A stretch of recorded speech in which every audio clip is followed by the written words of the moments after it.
construir un modelo de sociedad, un modelo de territorio ideal. Y creo que muchísimas de las ventajas comparativas que tiene el Cauca, pero que lamentablemente históricamente las hemos desperdiciado por múltiples razones, las envidiaría muchísimas otros lugares del mundo. En general, esta es una particularidad de Colombia. Por ahí hay un artículo mío que habla de las ventajas comparativas de Colombia frente al cambio climático, que en alguna medida son también ventajas comparativas frente a este drama del COVID, porque cambio climático y COVID van muy ligados unos a los otros y ahora podemos hablar un poco también sobre eso. Pero entonces la gran pregunta es, ¿cómo logramos desde el cómo logramos aprovechar al máximo todo ese potencial enorme que tiene el Cauca y cuya principal característica es la biodiversidad en sus múltiples expresiones? No solamente la biodiversidad biológica, ecosistémica, sino la biodiversidad étnica y cultural, que es una enorme riqueza, una profunda riqueza, entre otras razones porque cada grupo étnico que ha logrado sobrevivir tantos centenares de años contra todo tipo de presiones, de amenazas, de evidencias inclusive, y siguen allí, pues cada grupo humano que sobrevive en el mundo, en Colombia y en el Cauca, es un banco de saberes, un banco de conocimientos, un banco digamos, de experiencias, de resiliencia, de las cuales podemos aprender muchísimo. Creo que te conozco. Disculpe, Gustavo, para todos. Gustavo, buenas noches. Óscar Ospina le saluda. Mi querido Óscar, qué rico oírlo. Un abrazo. Un abrazo. Necesitamos autorización para grabar la conversación por políticas del sitio. Debo decirles que voy a comenzar a grabar, entonces si alguien está en contra de la política del sitio de grabar, pues nos dice y dejamos de grabar, ¿les parece? ¿Es que lo que se diga aquí puede ser usado en contra de uno o qué? Como en un tuit que puse en estos días que decían, doctor, usted está chuzado. Chuzado no, respete, perfilado. Sí. Por mi parte pueden grabar con toda tranquilidad. Bueno, perfecto, muchas gracias. Pues queda la grabación ahí. Bueno, ese es un poco como el punto de partida, como esto es una conversa y no algo unilateral, pues yo diría eso, ¿cómo logramos primero que los caucanos mismos y particularmente desde Popayán, de donde yo soy y tengo algunas virtudes de los patojos y muchos de los defectos de los patojos, pero soy absolutamente popayanejo, pero reconozco que quizá uno de los grandes desperdicios que tenemos es que Popayán no ha reconocido que su principal riqueza es pertenecer al Cauca. Alguna vez escribía yo en un artículo cuando se publicaba el Nuevo Liberal, no sé si todavía se llama así, se llamaba La gente de otra parte, y mencionaba yo cómo en Popayán siempre se consideró una ciudad europea, pero nunca había sido tan europea como ahora, porque en Popayán está sucediendo en pequeña escala lo que está sucediendo en Roma, en París, en Londres, y es que todas sus excolonias se han volcado sobre estas ciudades. Y eso es una riqueza, es decir, cada grupo humano que llega con una cantidad de saberes, llega como sucede también, por ejemplo, en Bogotá, desafortunadamente, donde llega tanta gente, pero no porque quiere, sino impulsada, pues obligada por la violencia, pero resulta que la biodiversidad humana se ha incrementado porque la gente viene además con su mata, con sus semillas, con todas las plantas que le dan identidad, con sus saberes. Bueno, eso nos pasa en Popayán. ¿Cómo aprovechamos esa riqueza? Y sobre todo ese desafío inmediato que es muchísimo más grave que el del COVID, que es el del asesinato de líderes, el del desplazamiento de comunidades. Sobre eso pues podemos conversar un rato, pero entonces eh, aquí cedo la palabra para quien quiera hacer algunos comentarios.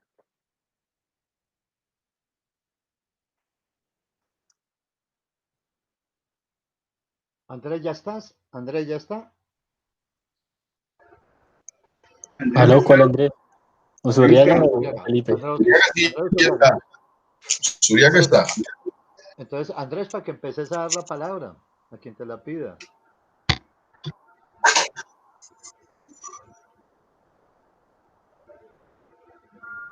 Sí, con problemas de micrófono, yo creo. Bueno, yo quisiera decir una cosa rápidamente. El debate que hubo sobre el problema del Cauca ayer en la Comisión Segunda del Senado, Gustavo y compañeros, una de las cosas que planteó incluso Temístocles es que, les dijo, es que en Bogotá no nos conocen al Cauca. Y como no nos conocen, todas las políticas y las acciones son totalmente uniformes, pensándose que están en otra, están atendiendo a Boyacá o están atendiendo al Huila o están atendiendo a La Guajira.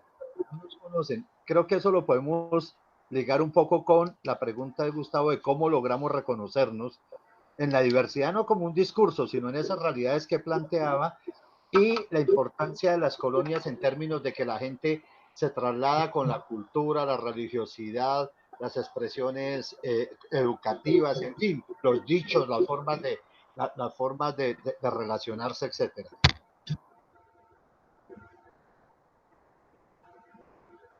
Yo creo un comentario, y es que ese tema de Bogotá frente al Cauca no es exclusivamente frente al Cauca, es un problema que tiene Bogotá frente a todo el resto del país.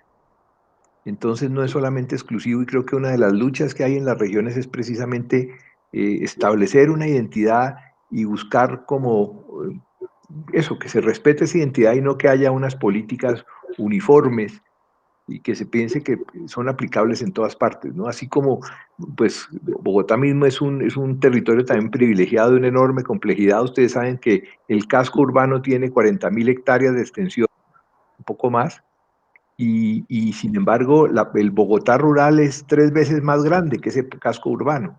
Tenemos el páramo más grande de la galaxia y tenemos también una cantidad de ventajas enormes acá. Pero entonces ese es un tema de que, digamos que el centralismo no solamente frente al Cauca, sino frente al resto de Colombia. Pero creo que quienes deben tener el liderazgo de eso somos los caucanos mismos, porque también eso se repite fractalmente. También eh, desde Popán seguimos viendo la costa del Pacífico como una cosa por allá lejos, como una cosa que no es del Cauca, sino que es posiblemente algo por allá como del África, el África lejana. Y, y y así sucede con otras regiones. Entonces creo que ese es un desafío muy grande y bueno,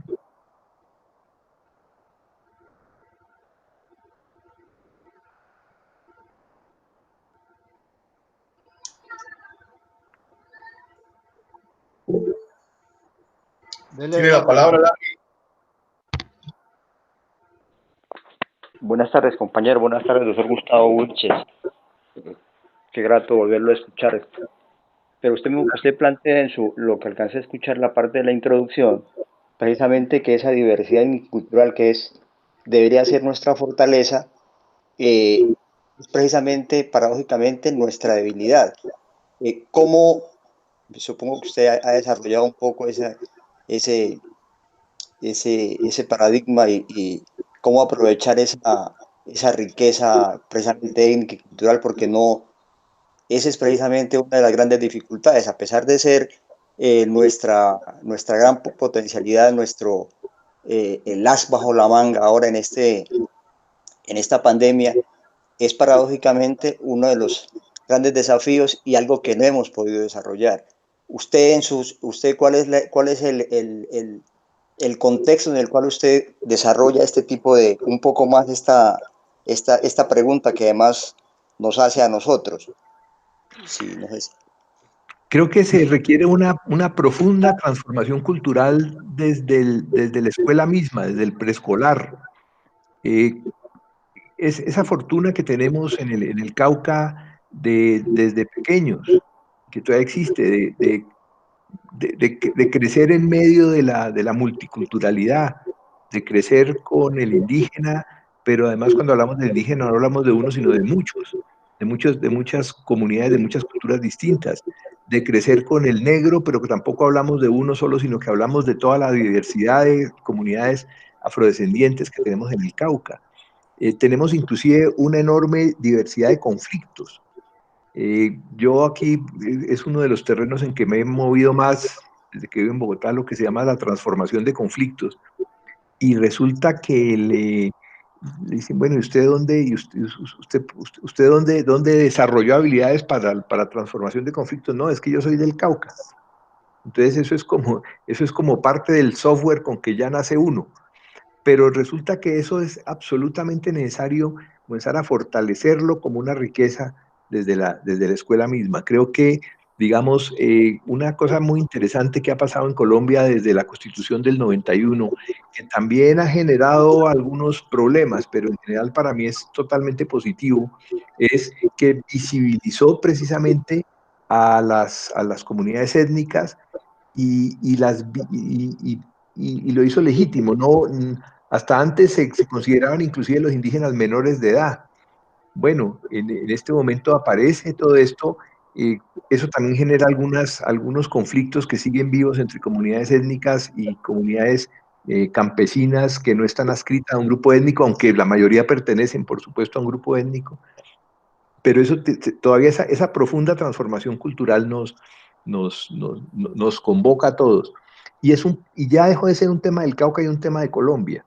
Eh, si mañana aparece la vacuna mágica contra el coronavirus y se le puede aplicar a toda la población mundial, de todas maneras, el planeta ya cambió. Ya estamos ante un planeta diferente, ante un planeta distinto. Ya nos vamos a encontrar otro mundo.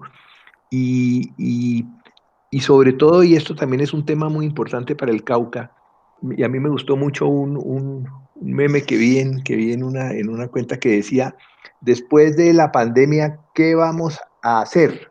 Y entonces habían tachado el AAC y habían quedado, después de la pandemia, ¿qué vamos a hacer con ese? Y creo que esa es una gran pregunta, ¿qué vamos a hacer? Pero sobre todo aquí también hay un desafío, no sé, no me acuerdo, Walter, si te mandé un texto que escribí en el 2014 que se llama Esporas de Esperanza. La esperanza se transforma construyendo la realidad, transformando la realidad. Dice, no podemos esperar que quién va a tomar unas decisiones a nivel global, a nivel mundial o a nivel nacional sobre qué vamos a hacer cuando superemos esta crisis que ya transformó el mundo y que ya obviamente nos está transformando, sino cómo cada uno puede, aprendiendo del virus, aplicando las estrategias del virus, cómo cada uno puede convertirse en un vector de un nuevo mundo posible. Y hay una ventaja increíble en Colombia. La próxima semana me van a invitar y yo les envío el link, lanzamiento de un libro que escriben una profesora de la Universidad del Rosario y una profesora de la Universidad Nacional y recogen ocho experiencias en el país que son realmente más que experiencias, son como procesos y cada una convoca una cantidad de redes sociales, una de esas en el macizo caucano. Y cuando me invitan a finales del año pasado a escribir el libro y yo hago la primera versión del prólogo en el mes de enero, le puse un libro urgente. Y después comienza a pasar todo esto y se volvió un prólogo dinámico que cambiaba cada 8 días, o sea, se actualizaba entre comillas cada 8 días, pero entonces ese libro se volvió cada vez más urgente porque es mostrando, y ahí hay esas ocho experiencias, pero faltan otras muchas porque en el país hay muchísimas, mostrando cómo ese mundo ideal no solamente es posible, sino que ya los gérmenes de ese mundo ideal están en Colombia. Y son gérmenes de resistencia, de resiliencia, son gérmenes en los cuales no solamente, digamos, un elemento común es la agroecología, pero la agroecología no solamente como una técnica, sino la agroecología casi que como un pretexto para, para transformar la relación de los humanos entre nosotros mismos y de los humanos con la tierra, y como yo digo en el prólogo, con la tierra con mayúscula y con la tierra con minúscula, con la tierra y con la tierrita. Y cómo comenzamos entonces también a comunicarnos con otros seres vivos que son tan caucanos como nosotros, el oso de anteojos, el cóndor. Acuérdense que nuestra biodiversidad animal comprende desde cóndores hasta ballenas. y ecosistémica desde páramos hasta manglares o hasta arrecifes coralinos. Entonces, ¿cómo comenzamos, digamos, a entendernos? Yo me negaba a, cuando me invitaban a escribir la letra del himno del Cauca, yo dije, no, ¿yo qué voy a escribir? Letras de himnos, y mi mujer fue la que me dijo, no, escríbalo, porque si usted no lo escribe y lo escribe otra persona, usted va a salir a criticar. Entonces ese argumento me convenció. Y lo hice, y después, cuando alguna cosa del contrato plan del norte del Cauca, me dijeron, mándenos unas notas para hacer los términos de referencia. Y las notas que mandé fueron las notas del himno. O sea, mandé el himno porque yo sigo pensando en eso. Inclusive hay una cosa muy interesante, y es que el Cauca ha sido también escenario de múltiples procesos de paz con el M-19, procesos de paz con el Quintín Lame y así otros muchos.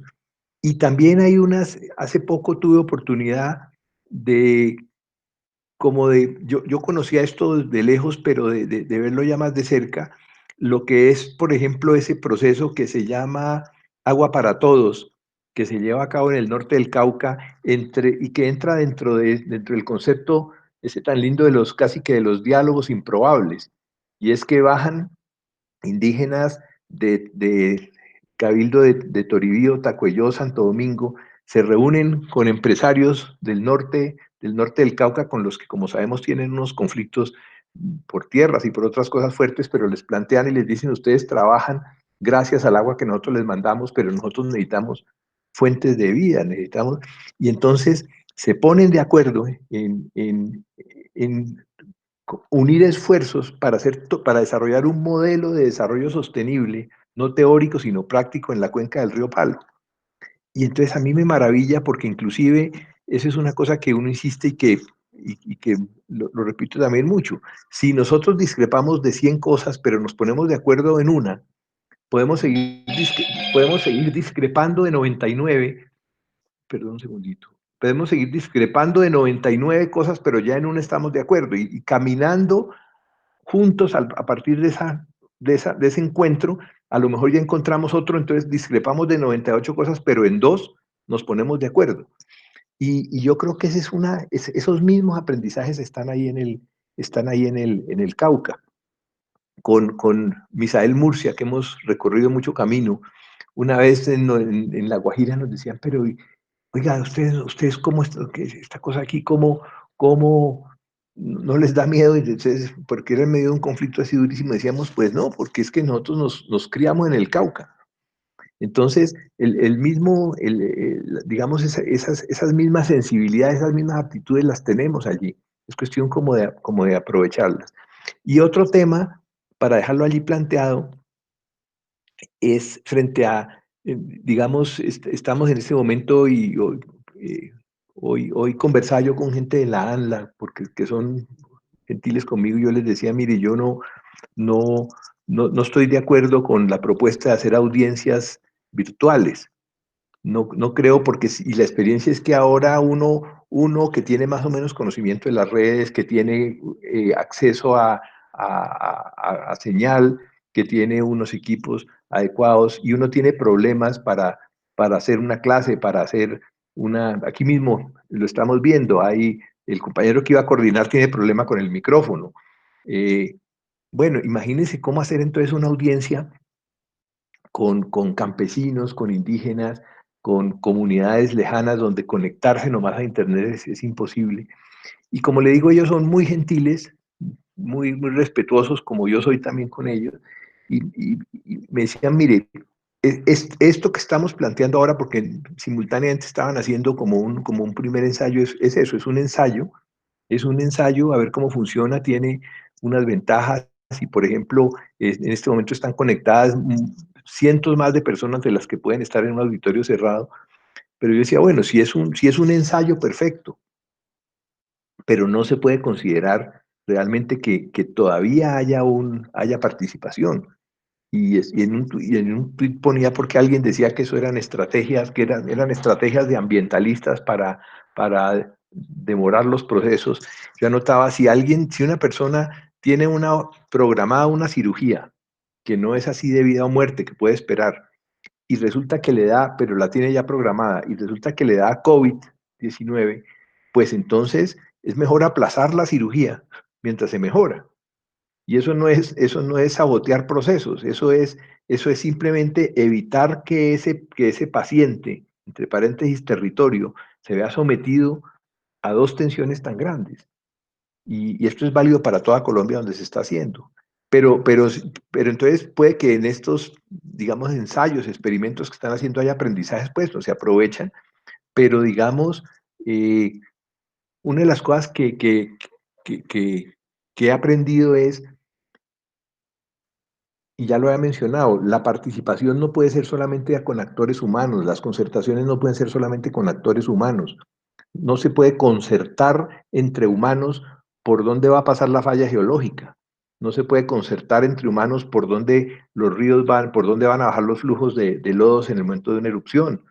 No se puede concertar con humanos determinadas características climáticas. Entonces hay que aprender a preguntarle al río, hay que aprender a preguntarle al volcán, hay que aprender a preguntarle al clima.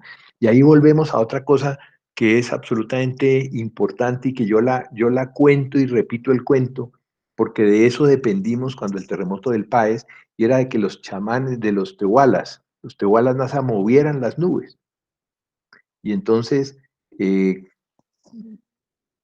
ahora, que uno no entienda cómo lo hacen, inclusive para ellos mismos no es fácil explicar en términos, entre comillas, occidentales cómo lo hacen, pero ahí están y lo hacen. Y nosotros dependíamos de eso para poder entrar con helicópteros al Cañón del Páez cuando todas las vías se habían colapsado, cuando todos los puentes se habían derrumbado. Y entonces a veces me decían, doctor, hoy está muy complicado, esperemos. Y entonces a los 2 días llegan, hoy sí se puede. Había que ir en un helicóptero, porque la mayoría de estos tehualas estaban en La Plata, había que ir en un helicóptero hasta el páramo y traer chayutse y yachatka y otras plantas rituales, y por supuesto coca, y por supuesto aguardiente, y hacían un ritual y las nubes se abrían. Entonces, yo digo, si el hecho de que yo no entienda ruso no quiere decir que el ruso no sea un idioma, quiere decir que yo soy analfabeto en ruso, pero esos saberes están en el Cauca. Me tocó ver en el Cauca tramas entre el, digamos, no sé cuál es el término, pero serían el equivalente a chamanes en comunidades afro, en donde hacían también una serie de cosas que escapan como a la lógica occidental, pero que son realidades y que son fortalezas. Entonces, esto que está pasando ahora, que, que, que para mí este virus es una estrategia más del sistema inmunológico de la Tierra, diciendo, bueno, o ustedes dejan de ser plaga o yo lo saco, porque aquí el desafío no es salvar el planeta que se está salvando solo, sino el desafío es salvar la posibilidad de que la especie humana siga acá. Y entonces con el cambio climático, que muy claramente era el sistema inmunológico de la Tierra ajustándose para intentar de sacar una plaga que lo está, una especie que también es maravillosa, pero que se convirtió en plaga, y resulta que no le hicimos mucho caso y entonces aparece, o sea, se generan las condiciones precisamente para que ese virus mute, se transforme y se convierta en este ser que nos tiene amenazados a todos los seres humanos, pero que también si no somos capaces de transformarnos profundamente, entonces, y eso ya lo han advertido otras personas que conocen mucho el mundo de los virus, dicen que tiene una capacidad de mutar muy grande. Entonces aquí la única posibilidad es de que nos pongamos las pilas para asumir esa transformación civilizatoria profunda. Y como les digo, lo chévere de Colombia y lo chévere del Cauca es que los ingredientes para esa transformación los tenemos ahí, son tangibles. Tenemos las semillas y en algunos casos tenemos la matica germinada. Pero entonces hay que cuidarla muchísimo y hay que aprovecharla y tratar de construir en medio de todas las diferencias un objetivo común.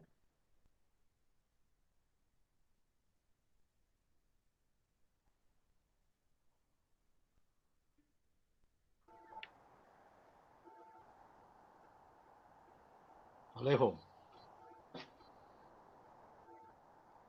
Sí, compañero, aquí hay el compañero César Andrés Usuriaga hace una pregunta. Bueno, yo voy a hacer primero la mía, Andrés, discúlpame. Maestro Wilches, lo siguiente, para el Cauca, esa complejidad de la composición étnica que tenemos cultural, que es una riqueza indiscutiblemente desde lo cultural y desde lo etnológico, es una potencialidad porque desarrolló el tema de las masas, el tema de la organización social, pero veo que en los últimos tiempos se ha limitado, o sea, se ha estancado, porque creo que precisamente cada grupo étnico, indígena, afro y los mestizos que quedaron por fuera tienen intereses diferentes. Los caminos son diferentes y debe ser así, pero no hemos podido salir de esa transición que parece que nos está estancando. Eso es cierto y yo lamento mucho y creo que dentro de todas estas fortalezas, de las mayores debilidades que uno nota en este momento es precisamente la división que existe entre comunidades, entre sectores de las comunidades, entre sectores sociales, pero de las mismas comunidades indígenas. Por ejemplo, entiendo que hay unas divisiones muy profundas. Y al mismo tiempo, una cosa que me pareció a mí muy interesante cuando la última minga, y es que no fue solamente indígena, fue una minga en la que participaban también comunidades afro, campesinos. Inclusive he hablado con varios líderes y les he comentado porque mucha gente urbana tenía identidades con la minga, tenía simpatías por la minga, pero el hecho de que se hubiera bloqueado la vía y de que Popayán hubiera quedado aislada, a muchos simpatizantes potenciales de la minga, inclusive no simpatizantes, sino a muchos activistas potenciales de la minga los convirtieron en rehenes. Y entonces cambió totalmente y eso fue aprovechado inclusive para que algunos sectores fueran a atacar el CRI, que ustedes conocen de cerca todo eso mucho mejor que yo. Entonces, para mí, digamos, hay un gran desafío y es cómo lograr plantear una minga, porque la minga, ustedes saben que no es una movilización puntual, sino es una forma de existencia.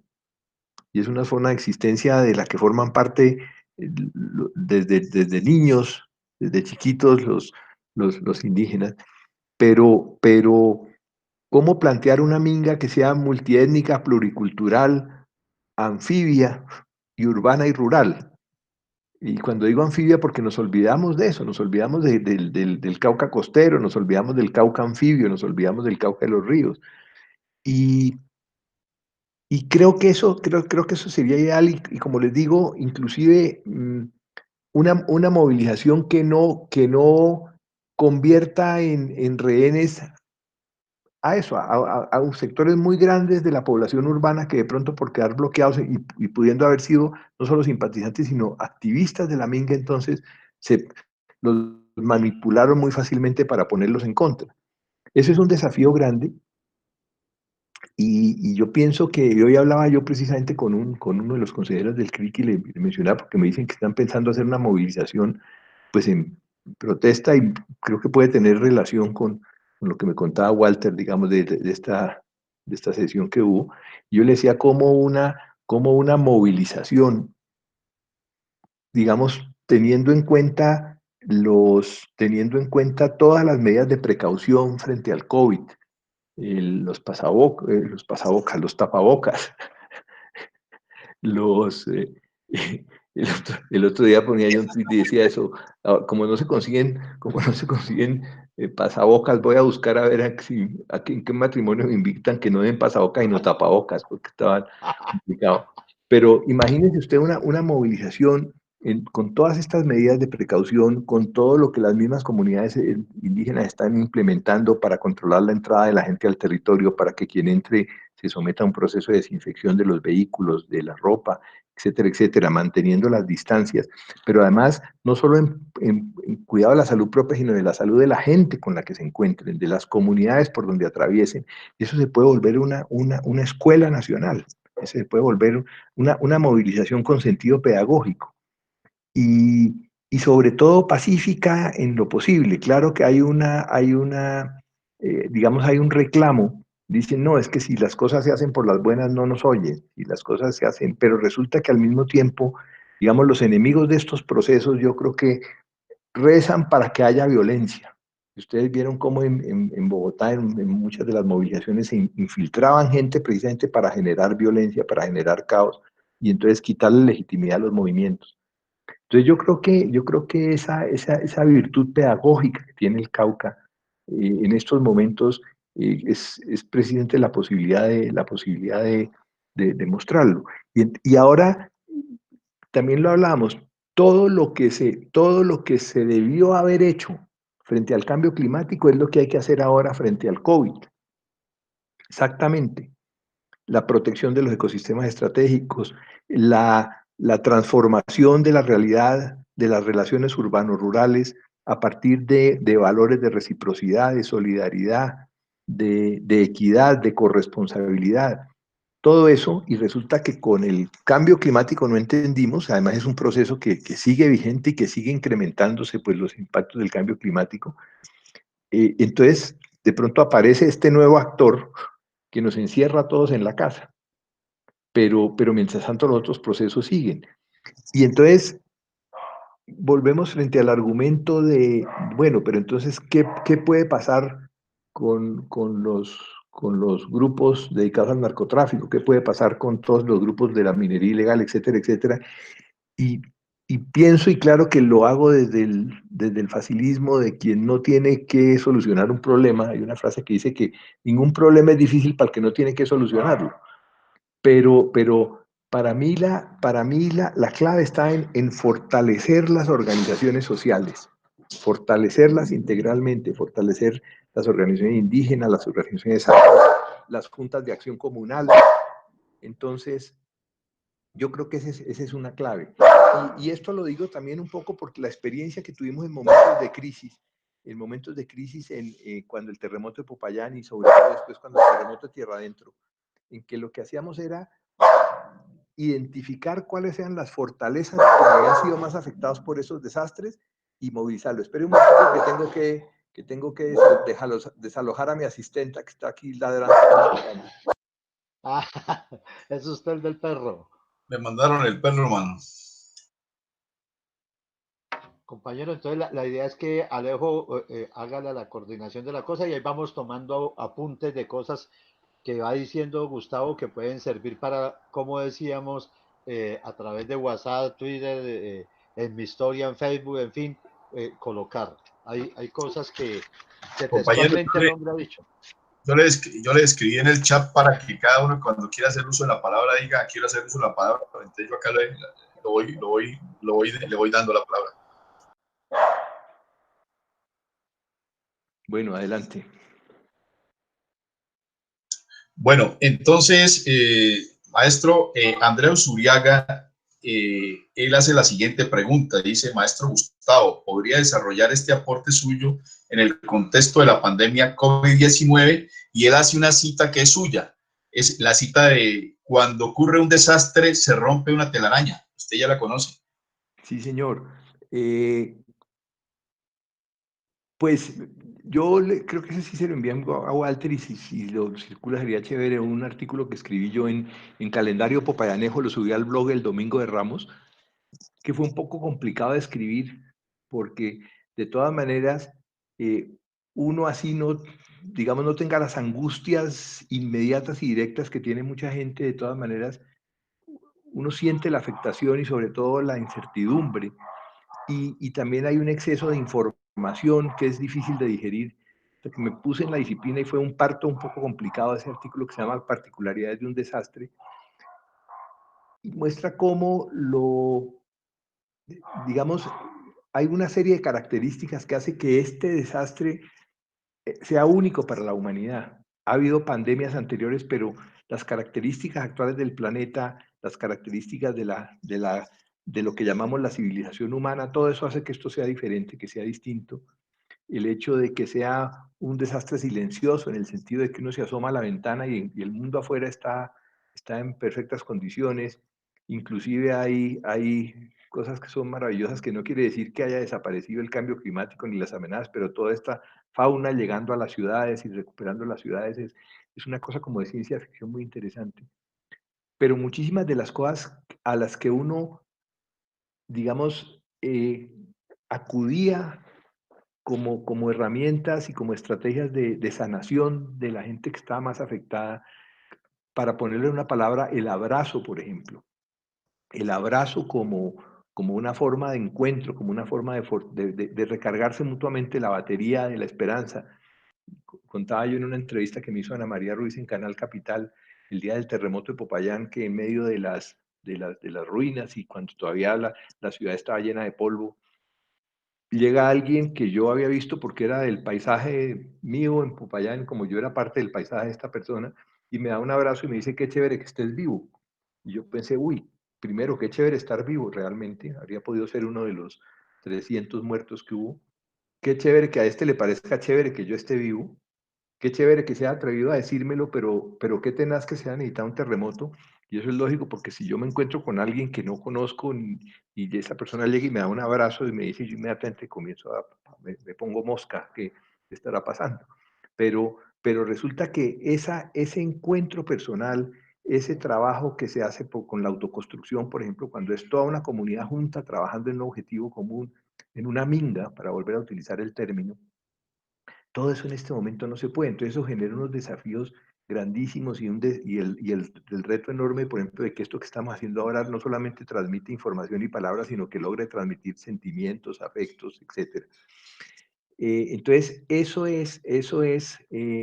digamos, entonces ya yendo a lo de las telarañas, lo que yo digo es que quienes llegamos a yo entro al tema jugando como local cuando el terremoto de Popayán, pero después he tenido que ir a jugar como visitante en otras telarañas que se han roto, comenzando por la del Páez, en el eje cafetero, etcétera. Y una cosa que intento no solamente decirla, sino practicarla, es que cuando uno llega a acompañar una telaraña que se ha roto, y esa telaraña es el territorio, nuestra responsabilidad ética y política no es reparar la telaraña, es fortalecer las arañas. Fortalecer las arañas porque esas arañas van a tener que enfrentar muchísimas rupturas nuevas de la telaraña por causas distintas. Y cuando escribí un libro con el PNUD que se llama El proyecto NASA, la construcción del plan de vida de un pueblo que sueña, mostraba cómo unas estrategias que se han utilizado de resistencia y de resiliencia a lo largo de 5 siglos, en un momento determinado son las que se activan, se ponen en modo terremoto, en modo erupción volcánica. Y esto pasó con los misquitos en Centroamérica, cuando el huracán Mitch, que muchas de las estrategias que han desarrollado para defenderse durante la guerra centroamericana de los años 70 sirvieron entonces para ponerse en modo huracán, o con comunidades de Irán e Irak que se han organizado alrededor de la guerra Irán-Irak, que afectó muchísimo a las comunidades, pero se organizan para resistir, pero entonces después vienen uno de esos grandes terremotos que hay en esa zona y entonces se ponen en modo terremoto. Entonces, el papel nuestro no es llegar a reparar la telaraña, el papel nuestro es fortalecer las arañas para que las arañas puedan, digamos, reparar esta telaraña, hacer una mejor, y si se vuelve a romper, pues entonces hacer una todavía mejor. Y eso para mí es clave, y que si la araña se rompió 2 patas, pues para eso vienen con 8, entonces mientras se sanan las 2, entonces con las otras siguen trabajando. Eso fue una experiencia muy interesante, y hay otra historia que siempre cuento, y es que en el SENA se hizo un proyecto de autoconstrucción que no era solamente con las personas que habían perdido la vivienda, sino que hubo un caso particular que era con personas que han presentado solicitud de vivienda al Instituto de Crédito Territorial antes del terremoto.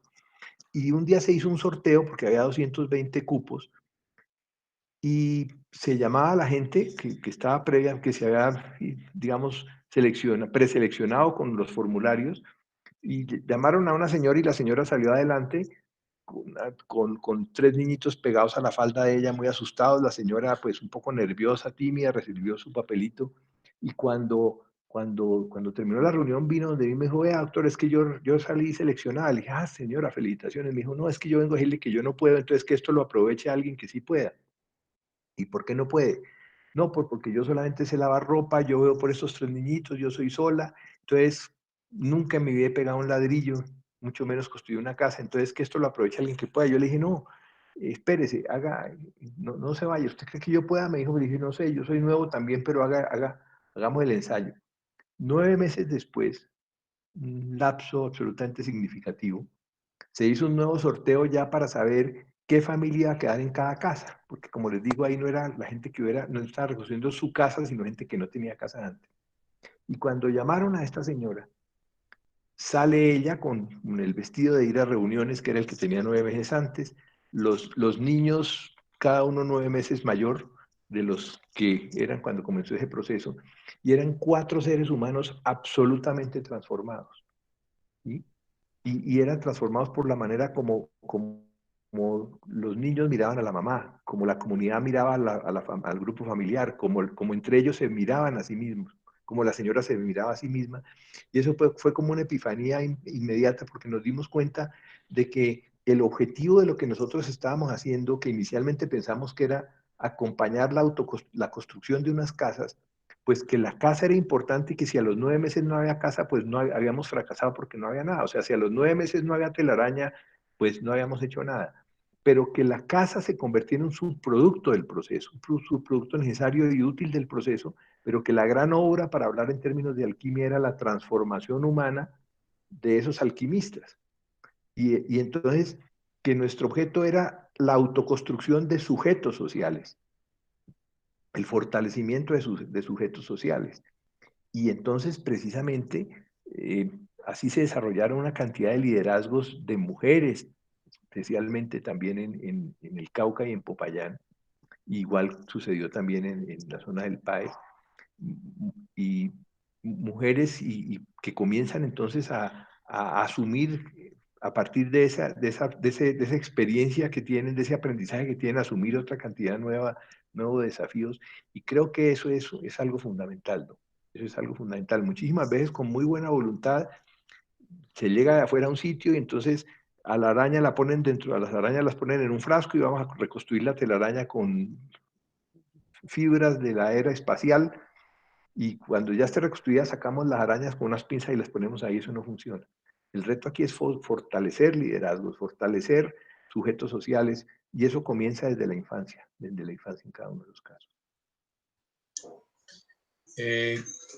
Tiene la palabra el compañero César Muriel.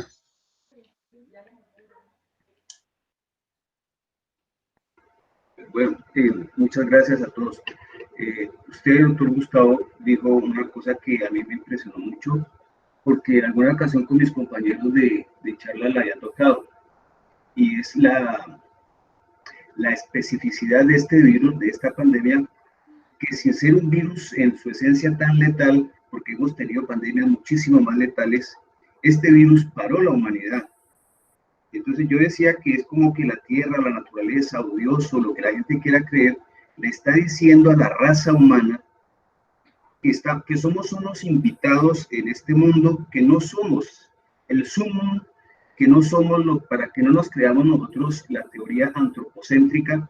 Y entonces yo quisiera escuchar a usted su opinión acerca de este pensar, que nosotros, la raza humana, sí tenemos un grado de responsabilidad altísima en la conservación del mundo, pero que en forma alguna debemos creernos el cuento de que somos la supremacía de la creación. Yo creo que eso es exacto, absolutamente exacto. Cuando en un debate que me invitaron en Semana en Vivo, María Jimena Duzán, yo mencionaba casi con tus mismas palabras lo que acabas de decir. Decía un señor ahí, representante del sector de los petroleros o de la organización esta que proponía que se aprovechara esto para simplificar los obstáculos para el desarrollo que son las consultas previas y todo ese tipo de cosas. Y yo decía lo que tú acabas de decir en este momento. Entonces decía, no, pero entonces eso es atribuir esto a una cosa sobrenatural. Y yo dije, no, no es sobrenatural. Es que el planeta Tierra es un ser vivo. Y entonces, al igual que el organismo, si a nosotros individualmente nos cae un virus, el organismo genera fiebre para sacar el virus. Y eso no es sobrenatural, eso es una reacción del organismo. O si nos comemos un alimento pasado, entonces el estómago se activa y todo el sistema inmunológico se activa para sacar eso que nos está envenenando. Y entonces eso no es sobrenatural, es totalmente natural y es el sistema inmunológico de la Tierra buscando salidas Y nuestro desafío entonces no es salvar el planeta porque el planeta se está salvando solo. Nuestro desafío es poder permanecer en este planeta, pero tenemos que renunciar a eso que tú has mencionado, el antropocentrismo, y a una cantidad, digamos, de hitos que han generado una enorme estupidez que se parten de eso, como por ejemplo el machismo, que es un paso adelante en la estupidez, el racismo, que es otro paso adelante hacia la estupidez, y uno por allá de la época de Akenatón, el faraón egipcio de la octava dinastía egipcio, que fue el que dijo, en ese momento el cielo egipcio tenía más o menos 2000 dioses, y Akenatón dijo, solamente hay un Dios verdadero que es el sol. Y yo hasta ahí estaría de acuerdo con Akenatón. Pero después dijo, pero el único representante de ese Dios verdadero en la tierra soy yo. Entonces cualquier cosa con ese Dios tiene que ser a través mío. Entonces creó el clientelismo desde ese momento. Y hay quienes dicen que ese era Abraham, pero el hecho es que entonces comenzó a generar una institucionalidad intermediaria entre lo sagrado del universo, lo sagrado que se expresa desde el conjunto de las galaxias hasta cada microorganismo, crea todo este tipo de cosas y eso lo viene y lo refuerza el Génesis. Y el Génesis, cuando hace esa interpretación de que este mundo fue creado precisamente para que el hombre, y no el hombre y la mujer, sino el hombre, al servicio del hombre y que el hombre lo explotara, etcétera, etcétera. Y entonces una de las cosas que a mí me parecen más interesantes que han pasado en los en los últimos años es que el Papa Francisco I asume desde su posición de Papa el, el reto, el desafío de formular una relectura del Génesis en Laudato Si, de ese texto tan absolutamente maravilloso que es Laudato Si, diciendo, no, nosotros somos, digamos, cuidadores de esta creación, responsables de esta creación, pero no es que esto esté al servicio de nosotros. Yo antes no creía ni papa y ahora creo papa, porque me parece que, sobre todo de un enorme valor, que él desde ahí haya asumido ese desafío. Pero claro, entonces, ¿cómo hacemos nosotros para vencer eso? ¿Cómo hacemos para vencer culturalmente ese machismo, ese antropocentrismo, ese racismo que todavía sigue presente, sigue vigente? Uno creería que no, pero miren ustedes las marchas de los supremacistas en Estados Unidos, de los racistas en Estados Unidos, precisamente y apoyados por Trump, y buscando pues que Estados Unidos se vayan todos los que no pertenecen a un determinado grupo étnico, y que son los mismos que ahora se movilizan con armas para protestar contra la cuarentena. Vieron ustedes en Michigan hace unos días una marcha con armas de guerra y toda la cosa. Yo decía, esto tiene que ser una estrategia para ver si logran matar de risa al coronavirus, porque pues, lo que le importará al virus ver unos tipos armados con armas de guerra protestando, pues no, si lo pueden matar de risa.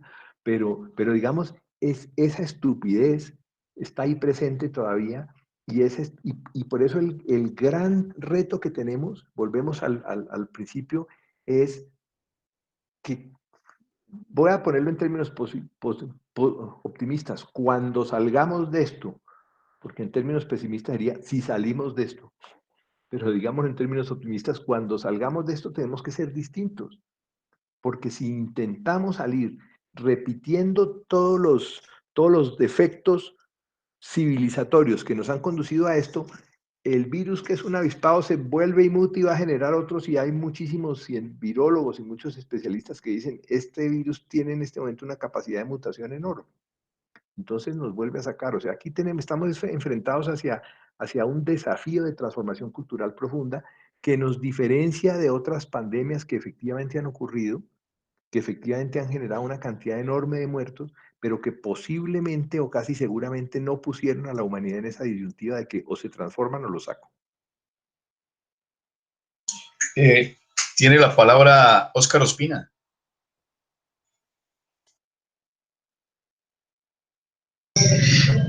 Gracias, Alejo. Gustavo, gracias, hermano, por tus reflexiones tan pertinentes, oportunas y urgentes. Bueno, yo voy a hacer varios comentarios sobre, por ejemplo, las cosas que me han asombrado de todo de este tema. Pues ninguno de los salubristas que estamos en este país habíamos vivido una situación como esta, muy compleja. Bueno, y el mundo en general, pues ustedes han visto qué ha pasado en el mundo. Esto se salió de todo, digamos, los parámetros por la misma característica que Gustavo ha planteado de un virus, que es un virus complejo, que muta muy rápidamente, que infecta muy rápidamente, que era lo que no se había visto en los otros virus hermanitos de este. Pero, por ejemplo, en los temas de las reflexiones grandes es cómo estamos volviendo a pensar lo que la Ley 100 acabó, la atención primaria. Es como el sistema de salud, entre todas las cosas que habrá que revisar cuando salgamos de esto, es efectivamente todo el tema de este sistema de salud nuestro, que en mi concepto pues demostró todas las falencias, todas las inequidades, porque siempre nos han dicho que la gente está cubierta, que tenemos cobertura 100%, pero ustedes si revisan quiénes se están muriendo los hipertensos pobres, los diabéticos pobres, los fumadores pobres, los obesos pobres. Digamos que ahí el sistema de salud está demostrando que si usted tiene cierta capacidad, pues se puede proteger mejor, pero si no, no se puede. Y sobre todo está volviéndonos a poner en la situación de la atención primaria antes de la Ley 100, de la promotora, del agente comunitario, de la persona que está allí haciendo esto que Gustavo hablaba ahora, del médico tradicional, que usa tache, chayutse, etcétera, para ritualizar, digamos, para ritualizar la vida cotidiana. Entonces, la primera reflexión que yo hago es que yo creo que este sistema de salud tendrá una revisión profunda y tiene que ser entre ese tema de los riesgos individuales y colectivos, que es como el sistema se abre, él le da el riesgo individual a la EPS y el riesgo colectivo a los municipios. Y no se encuentran nunca y por eso cada uno anda por su lado y ahora lo ha visto. Entonces encontramos un sistema donde la prueba no estaba en el paquete de servicios porque como es nueva prueba, entonces no existía y le tuvieron que crear un nombrecito para poder que la prueba existiera en nuestro sistema de salud y eso pues me llama mucho la atención. El segundo tema es también las capacidades comunitarias que uno ve. Yo me he maravillado de ver, Gustavo, yo estoy trabajando una red de apoyo familiar y comunitario, recuperando toda esa gente que hemos conocido tantos años en Popayán, gente vieja, nueva, y uno ve las capacidades de la gente. En primer lugar, en Popayán hay un resto de controles, 20 o 25 puntos de control rural, que la gente espontáneamente empezó a implementar.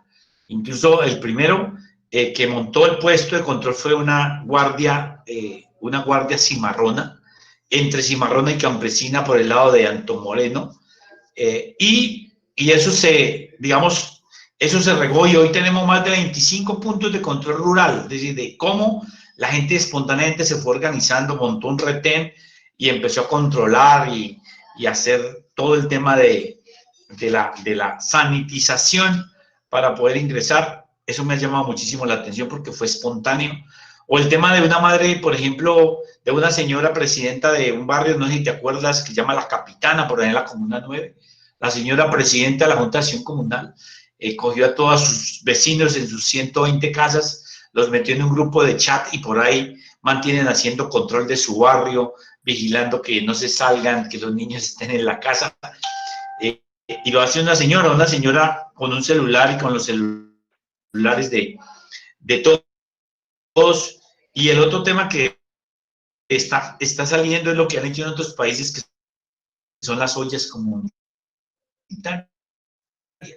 Y son ollas que están haciendo para darle comida a los que están solos, pueden arriba a recibir comida, o personas que están solas, o gente que no le ha alcanzado a llegar las ayudas que está dando el gobierno, porque eso realmente los sistemas de información, si bien hemos avanzado, todavía tenemos muchas carencias.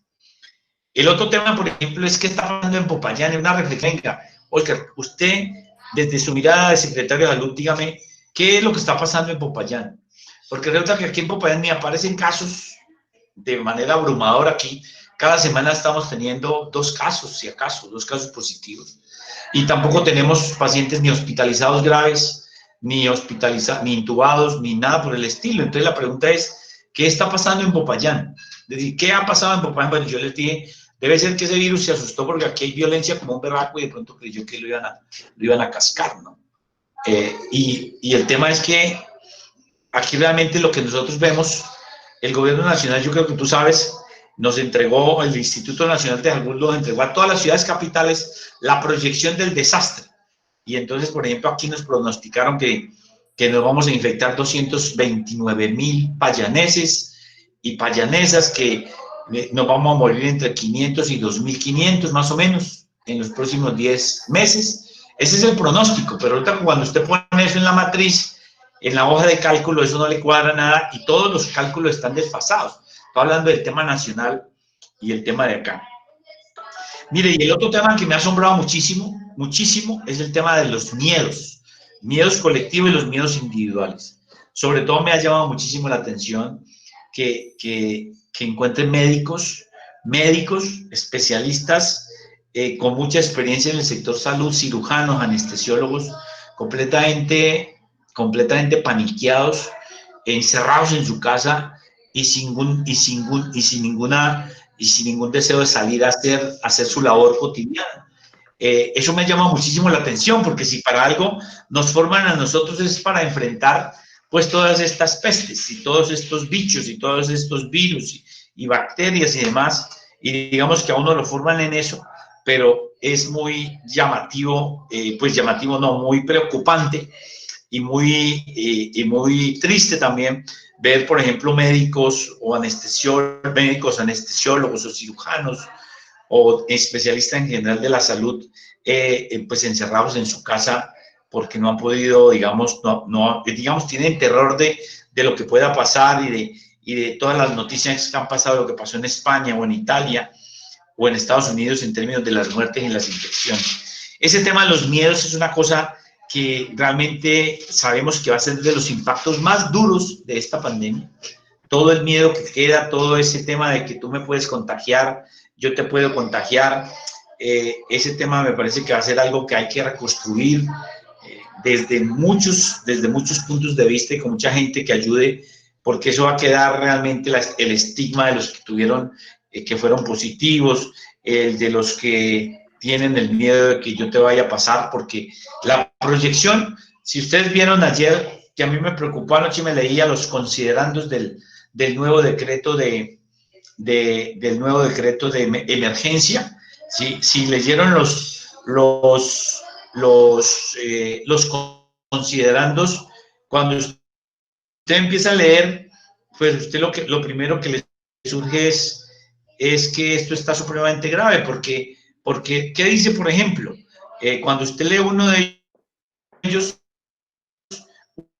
usted dice que, por ejemplo, no hay, que todo es incierto, que estamos frente a una situación imprevisible, que no es posible prever, que no se sabe cuál va a ser la duración del confinamiento.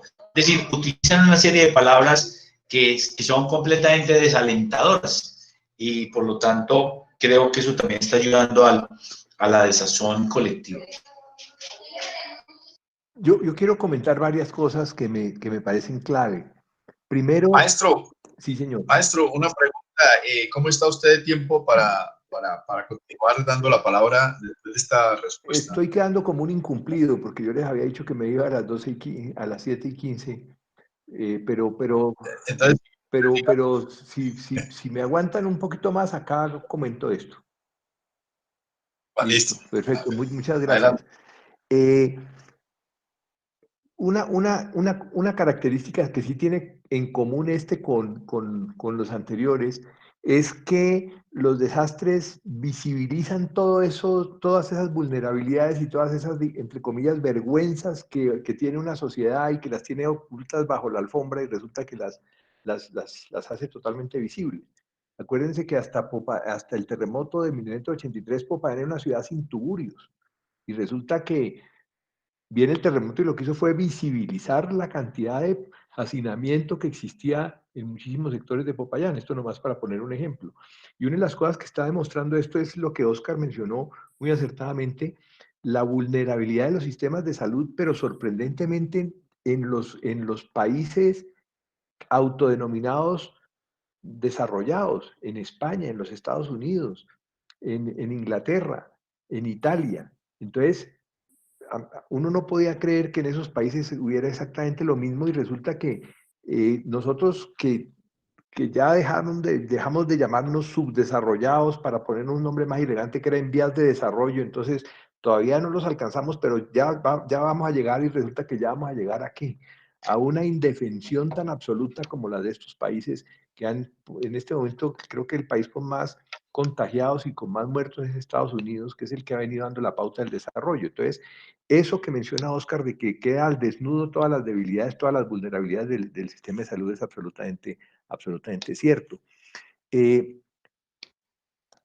entonces vuelve lo que habíamos mencionado hace un momento, las respuestas comunitarias, de las cuales también diste unos ejemplos absolutamente valiosos que hay que visibilizar.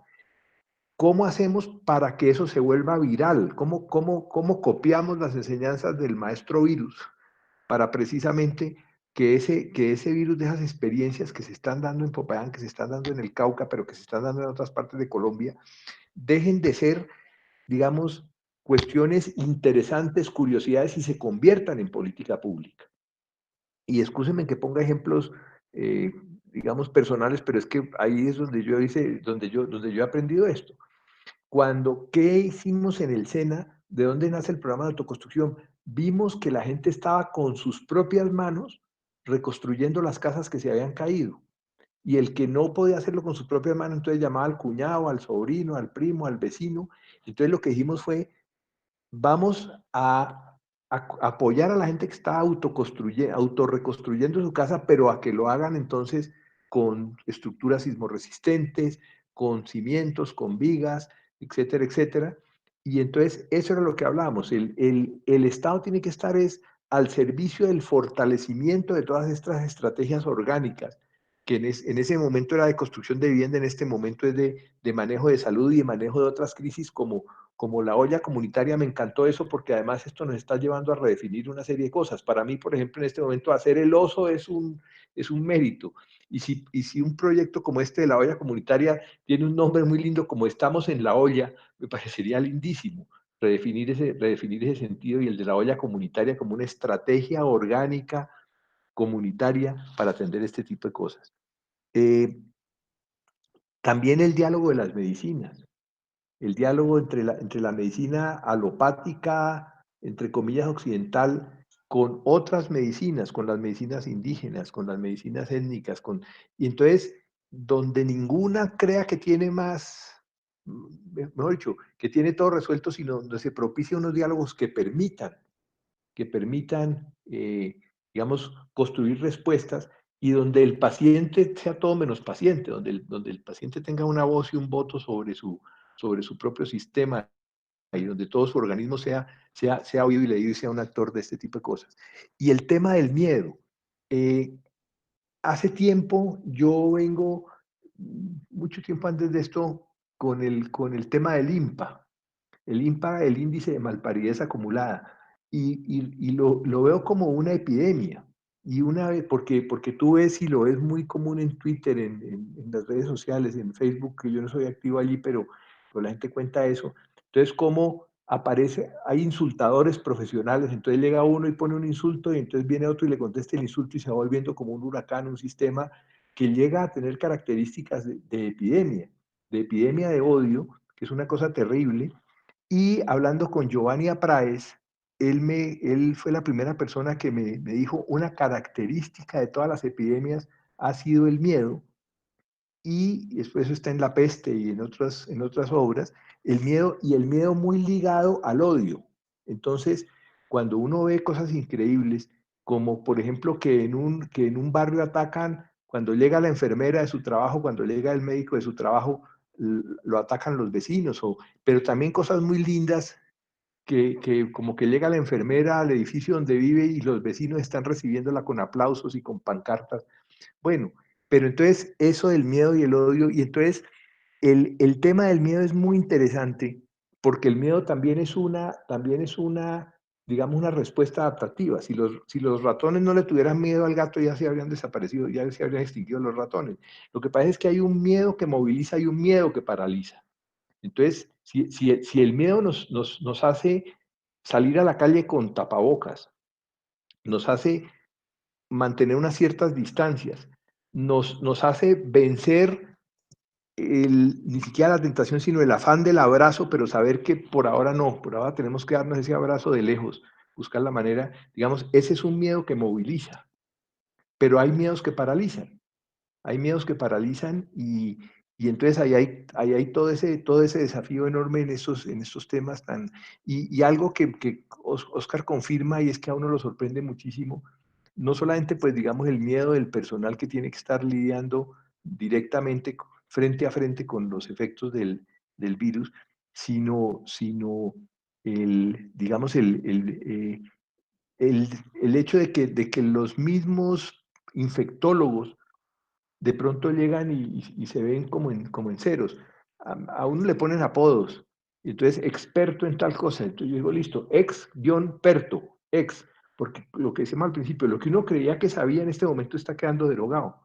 Entonces hay que comenzar a reaprender todo a partir de las lecciones que nos dan. Y si hay expertos de resiliencia, son estas personas que han generado todas estas estrategias que ustedes han descrito y que también describió Oscar. Una vez me invitan a la Escuela Heladeras en Medellín, es una escuela que está en la antigua comuna nororiental, y hace una charla sobre resiliencia. Entonces, bueno, nos vamos a presentar acá entre todos. Y entonces, una señora, ¿y usted de dónde viene? No, yo soy sobreviviente de la masacre del Aro. ¿Yo qué le puedo enseñar de resiliencia a una señora que es sobreviviente de la masacre del Aro? Señora, yo puedo máximo prender la linterna del celular, usted abra la mochila y miramos todo lo que usted sabe de resiliencia, aunque nunca haya oído hablar de esa palabra, todo lo que... Entonces, volvemos a eso, ¿no? ¿Cómo buscamos cómo recuperamos todos esos saberes? ¿Cómo ejercemos esa obra de misericordia que no se menciona, que es enseñarle al que ya sabe, pero que no sabe que sabe? Y ustedes habrán vivido muchas veces en todo su trabajo comunitario y en algunos casos en la docencia, lo gratificante que es cuando usted dice alguna cosa y a alguna persona se le iluminan los ojos y dice, eso lo decía mi abuela, eso yo me lo sabía, eso es tal cosa. O sea, cuando uno lo que logra más que llevarle a la gente nuevo conocimiento es que la gente reconozca toda su experticia y su experticia tanto individual como la experticia que hay en su memoria colectiva.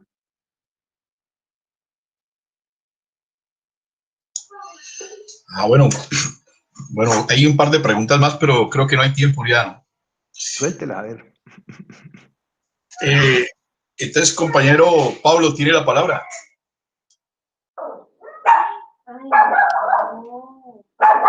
Listo, perfecto. Bueno, voy a de pronto a retomar un poco lo que nos decía al inicio, entendiendo de que somos un departamento multicultural dentro de la ciudad, pero no nos relacionamos. ¿Qué hacer para que en los espacios de los afros podamos entrar mestizos, en espacios de indígenas igual? Cada grupo tenemos unos escenarios aquí al interior de la ciudad que son hasta el momento muy íntimos. Yo creería que es un poco por el temor que nos genera la ciudad, ¿sí? Del pueblo de donde venimos acostumbramos a tener las puertas abiertas. No sé si un poco el miedo ha generado eso. ¿Cómo armonizamos un poco ese intercambio intercultural con las colonias que estamos acá para poder generar ese tipo de confianza? Y digamos que un poco el tema de la pandemia actual nos invita a que ese relacionamiento pues lo hagamos o nos desprendamos un poco al intentar hacerlo ahora, pero cómo pasando esto logramos y empezamos a tener digamos, esa cercanía entre grupos que hacemos parte de esta ciudad. Ojalá yo tuviera una respuesta para eso. Así que has verbalizado una pregunta que me hago permanentemente. ¿Cómo lograr eso?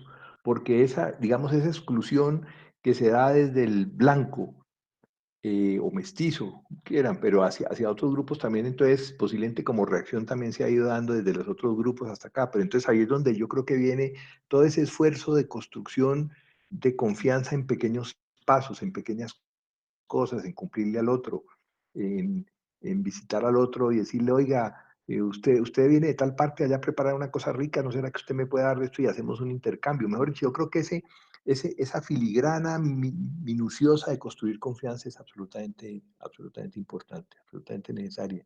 Hoy yo lo mencionaba, como le digo, cuando muy amablemente le mando un chat al director de la ANLA y estoy terminándolo porque iba a ser como de cuatro partes y en la segunda de pronto una llamada y era él y entonces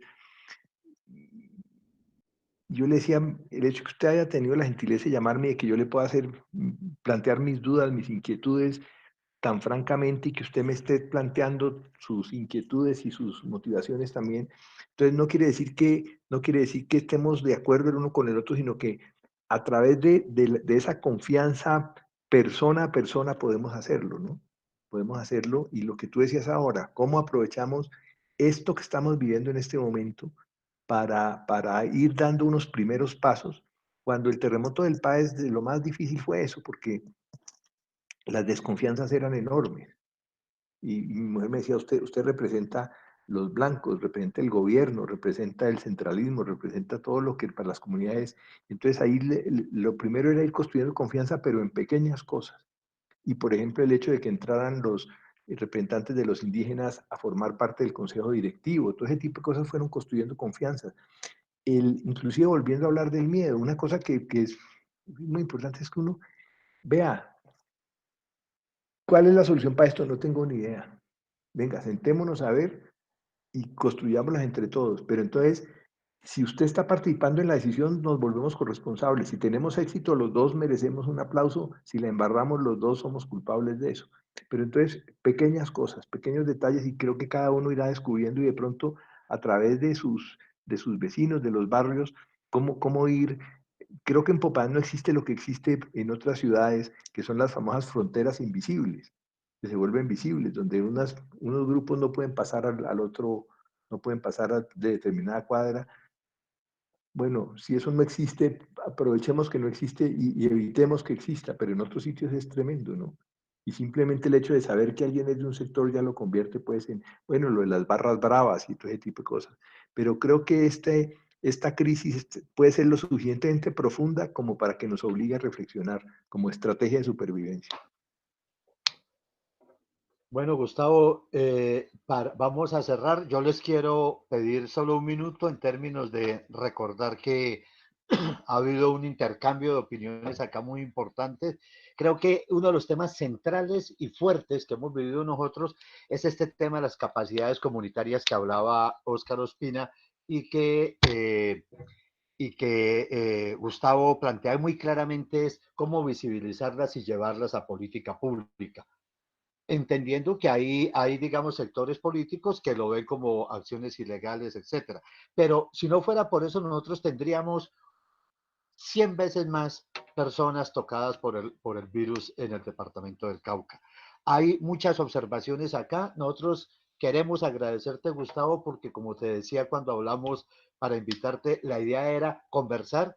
Usted es un hombre que tiene una magnífica palabra y que endulza con la palabra y por eso hemos estado todos acá y podríamos estar las horas que fuera con usted, si no es porque usted está ocupado, incluso tuvo la gentileza de, me había planteado que fuera el 18 y pudo decir que el día de hoy.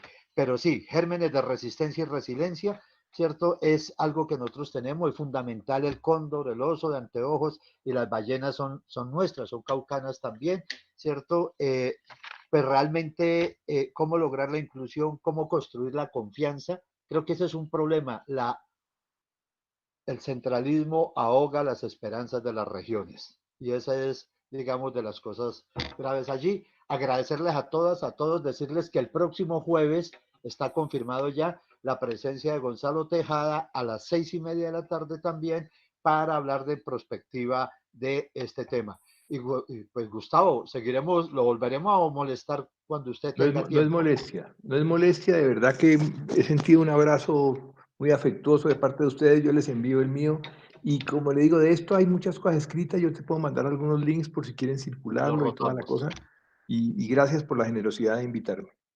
A usted. Muchísimas gracias a todos, todos los que han estado hoy aquí. Ha sido muy importante. Gracias, Gustavo. Un abrazo. Gracias, Gustavo. Hola, Walter.